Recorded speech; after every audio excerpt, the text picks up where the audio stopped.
they're a really young team, and they seem to understand that, which, again, you got to credit J.B. Bickerstaff for getting a young group to understand how they have to play.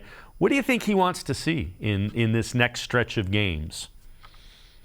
The same as always. You're playing teams now, as we mentioned earlier, that aren't, necessarily going to be playoff teams, or if they are, they'll be lower tier playoff teams.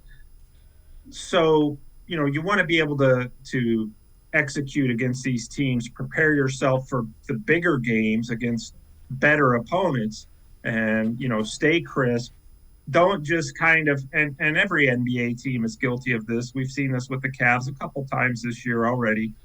Don't just play to the level of your competition for 3 quarters and then turn it on for 4 quarters. I sat there watching them play the Knicks about a month ago at home, and they were just kind of going through the motions, keeping the game close, and then really turned it on in the 4th quarter. And I thought, boy, they played well 1 quarter and still managed to win. And then, of course, J.B. Bickerstaff comes out and says the same thing. He said the only quarter we played well was the 4th.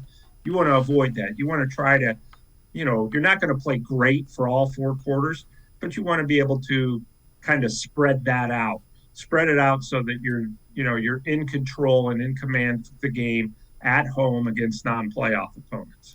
How important is it for them to continue to play the type of defense they had the last three or 4 games? Because it got away from them on that West Coast trip, and it seems like they've brought that back, that mindset. Yeah, especially in the 4th quarter. That's where they were struggling with it. We saw against the Clippers, against a few other teams, where their defense would let up a little bit once they got a lead, and then it ended up costing them. So really, it's vital in these games to sharpen that up, to keep it sharp. They've done well recently, and just to maintain that ability. It's tough with Jared Allen being out.